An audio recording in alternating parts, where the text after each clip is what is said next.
সুপ্রিয় দর্শক, জাতির কপালে আরেকটা তিলক, কালো তিলক। এই রক্তচোষা ইউনূসের আমলে উগ্রবাদীদের দৌরাত্ম্য এমন পর্যায়ে পৌঁছেছে, আজকে চট্টগ্রাম বিশ্ববিদ্যালয় আর এক শিক্ষককে প্রকাশ্যে তুলে নিল উগ্রবাদী জামাত শিবির। প্রশাসনের সামনে এ কি বর্বরতা!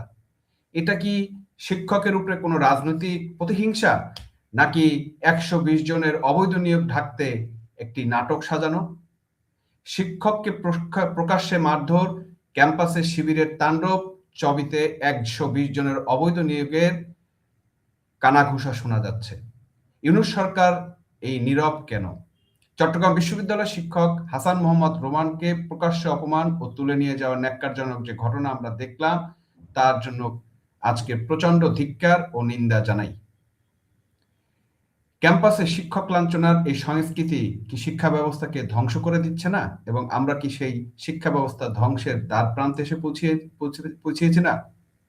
আজ কথা বলতে ঘৃণা হচ্ছে, লজ্জা হচ্ছে। একটি স্বাধীন সার্বভৌমত্ব দেশে, যে দেশের আইনের শাসনে বুলি শোনানো হয়, সে দেশের অন্যতম শ্রেষ্ঠ বিদ্যাপীঠ চট্টগ্রাম বিশ্ববিদ্যালয়ের একজন সম্মানিত শিক্ষককে প্রকাশ্য রাস্তার উপর দিয়ে টেনে হিঁচড়ে নিয়ে যাওয়া হলো। ছাত্র নামধারী উগ্রবাদী ক্যাডাররা প্রকাশ্যে আইন বিভাগের সহকারী অধ্যাপক হাসান মাহমুদ রোমানকে মারধর করে তুলে নিয়ে গেল।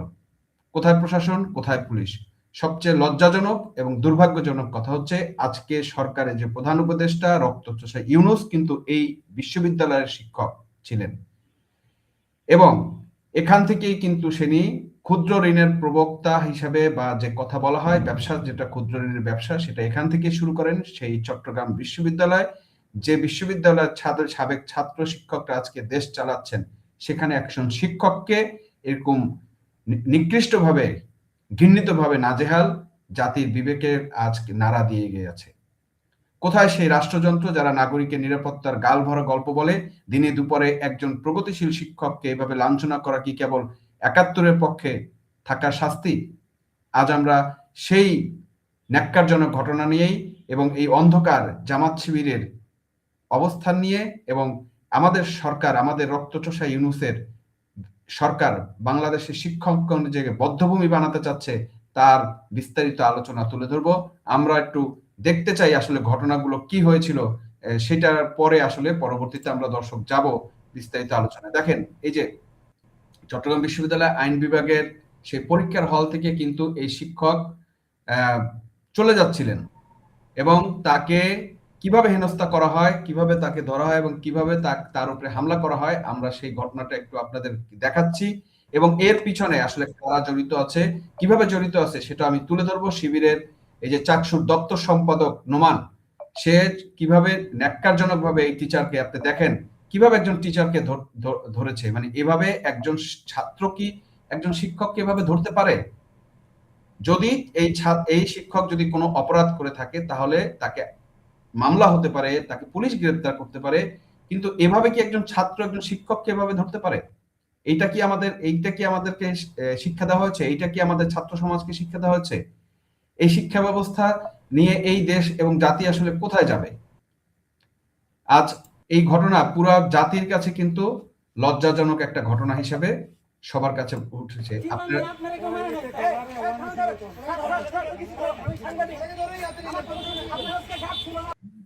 দেখেন, সে কিন্তু নিজে অসুস্থ ফিল করছে, এই অবস্থায় তাকে এইভাবে তুলে নিয়ে যাওয়া হচ্ছে এবং সকল লোকের সামনে ন্যক্কারজনক ভাবে তুলে নেওয়া হচ্ছে।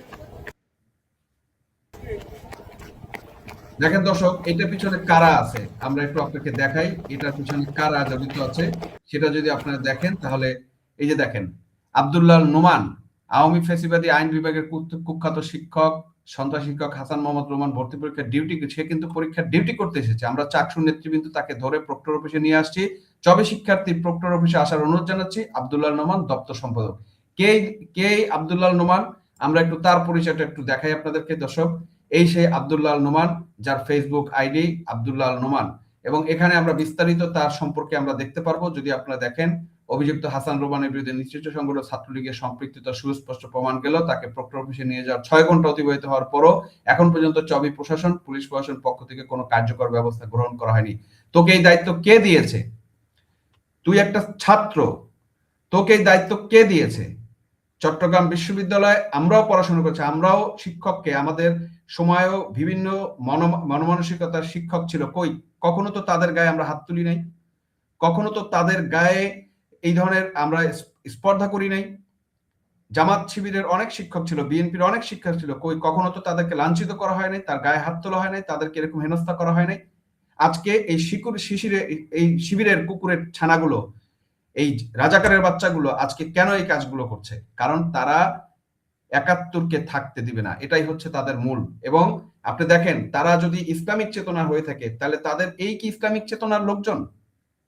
একটা শিক্ষককে কিভাবে সম্মান করতে হয়, শিক্ষক যদি অপরাধ করে, অন্যায় করে, তার বিচার আইন করতে পারে, সরকার করতে পারে, একটা ছাত্র কিভাবে পারে? আপনি দেখেন, এই যে নোমান, তার বাড়ি হচ্ছে ফেনী এবং সে সোনাগাজীতে তার বাড়ি, এবং তার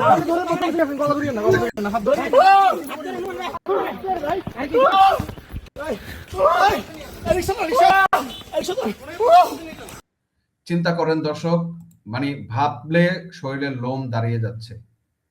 মানে কত বড় অসভ্য হলে, কত বড় অসভ্য মায়ের সন্তান হলে, কত বড় অসভ্য বাপের সন্তান হলে এরকম আচরণ করতে পারে একজন শিক্ষকের সাথে?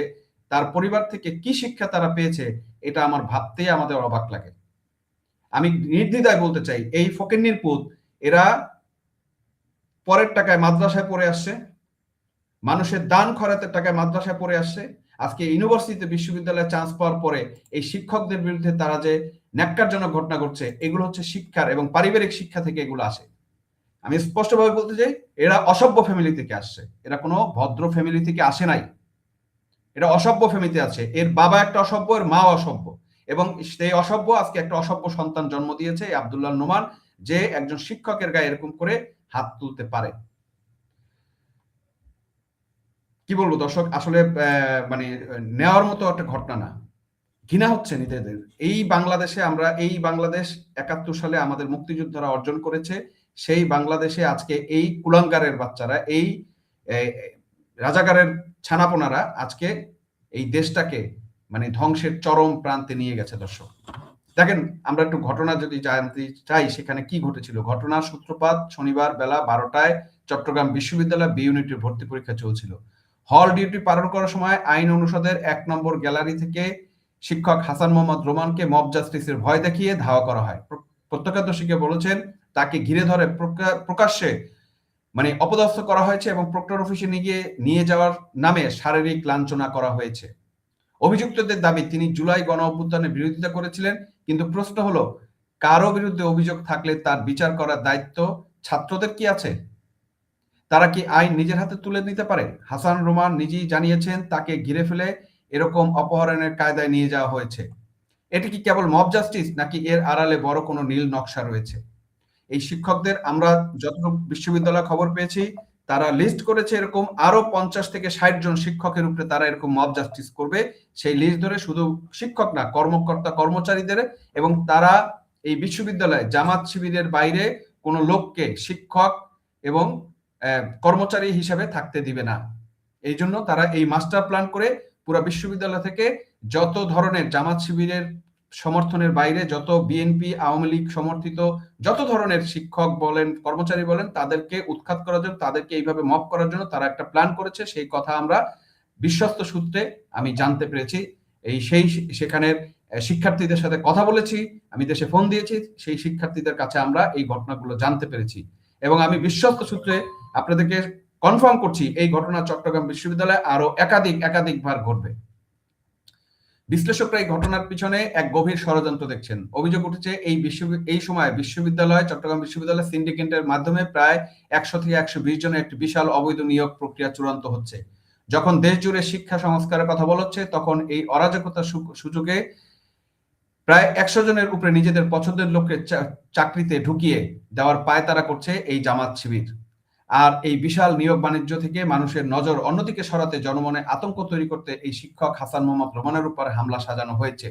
প্রশাসনের নাকের ডগায় এই ঘটনা ঘটলেও প্রক্টর হোসেন শহীদ সোহরাওয়ার্দী বলেছেন, তারা ব্যবস্থা নেওয়ার বিষয়ে এখনো নিশ্চিত নন।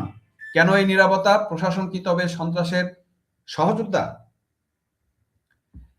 রাষ্ট্র আজ কোথায় গিয়ে দাঁড়িয়েছে? ফ্যাসিস্ট কায়দায় ইউনূস সরকারের বাংলায় এখন কেউ কি যে কোনো কাউকে কি খুশি মতো তুলে নেওয়া যাবে? ডক্টর ইউনূসের আন্তর্জাতিক মঞ্চে মানবাধিকার ফেরিওয়ালা সাজেন, অথচ তার নিজের বিশ্ববিদ্যালয়ের ভিতরে একজন শিক্ষককে জঙ্গি কায়দায় আক্রমণ করা হয়, তখন তিনি নিশ্চুপ। প্রগতিশীল হওয়া বা একাত্তর পক্ষে থাকা কি এখন দেশে অপরাধ হবে? এই বাংলাদেশ কি এখন মুক্তমনা শিক্ষকদের জন্য কোনো জায়গা নেই? জামাত শিবিরের সন্ত্রাসী বাহিনী যেভাবে প্রকাশ্যে তাণ্ডব চালাচ্ছে, তাতে সাধারণ শিক্ষার্থীরা আর জিম্মি। এটা কি সেই মুক্তিযুদ্ধের বাংলাদেশ যার জন্য আমরা গর্ব করি, যার জন্য ৩০ লক্ষ প্রাণ দিয়েছিল, ২ লক্ষ মা বোন ইজ্জত দিয়েছিল, নাকি এটি পরাজিত শক্তির পুনরুত্থান? একজন শিক্ষক শুধু শিক্ষক নন, তিনি একটি আদর্শের ধারক। হাসান মোহাম্মদ রোমানকে অপরাধী সাজানোর চেষ্টা করা হচ্ছে তার মোবাইল ফোনে থাকা কিছু আলাপচারিতার দোহাই দিয়ে। কিন্তু মনে রাখবেন, অন্যায়ের ইতিহাস কখনো মুছে যায় না। আজ যারা ক্ষমতার দাপট দেখিয়ে শিক্ষকদের গায়ে হাত তুলছেন, আপনাদের বিচার এই মাটিতেই একদিন হবে, সেই সময় খুব বেশি দূরে না। তোরা পরাজিত শক্তি, তোরা আবারও পরাজিত হবি। আজ যারা অবৈধভাবে নিয়োগ পাওয়ার স্বপ্ন দেখছিস বা শিক্ষককে পিটিয়ে বীর সাজছিস, তোদের মনে রাখা উচিত, সময় সব সময় একরকম থাকে না। এটি মুক্তিযুদ্ধের বাংলাদেশ, এখানে উগ্রবাদীদের কোনো ঠাঁই নেই। আজ আমাদের সময় এসেছে এই প্রতিবাদ করার। দর্শক, আজ আমি বারবার এই কথাটা বলছি ৫ই আগস্টের পরে, যে আপনি চুপ থাকছেন, আজকে আপনার প্রতিবেশী আক্রান্ত হচ্ছে, কালকে আপনি আক্রান্ত হবেন। আর আজকে আপনার বন্ধু আক্রান্ত হচ্ছে, আজকে আপনার দেশের জনগণ আক্রান্ত হচ্ছে, কালকে আপনি আক্রান্ত হবেন। সুতরাং এই দেশকে যদি বাঁচাতে চান, তাহলে আমাদের সবাইকে প্রতিবাদ করতে হবে, রাজপথে নামতে হবে। এই রক্তচোষা ইউনূসের বিরুদ্ধে সকলকে ঐক্যবদ্ধ হয়ে এদেরকে উৎখাত করতে হবে। আজ আমরা চবির এই শিক্ষকের লাঞ্ছনার প্রতিবাদ না করি, তবে কাল কোনো শিক্ষক আর ক্লাসরুমে নিরাপদ থাকবেন না, এবং নিরাপদ নাই গত ১৭ মাস ধরে। আমরা এই ন্যাক্কারজনক ঘটনার তীব্র নিন্দা জানাই এবং দাবি অবিলম্বে দোষীদের গ্রেপ্তার করে দৃষ্টান্তমূলক শাস্তি দিতে হবে। একই সাথে এই যে ১০০-র উপরে যে রহস্যময় নিয়োগ বাণিজ্যের চেষ্টা করা হচ্ছে, সেটা বন্ধ করতে হবে এবং তার মুখোশ খুলতে হবে। দর্শক, আপনি কি মনে করেন এই অরাজকতার শেষ কোথায়? কমেন্টে আপনার মতামত জানাবেন। ভিডিওটি শেয়ার করে ছড়িয়ে দিন, সর্বত্র অন্যায়ের বিরুদ্ধে সোচ্চার হন। সাবস্ক্রাইব করে আমাদের সাথে থাকুন। দেখা হবে পরবর্তী ভিডিওতে। ততক্ষণ ভালো থাকবেন এবং সুস্থ থাকবেন।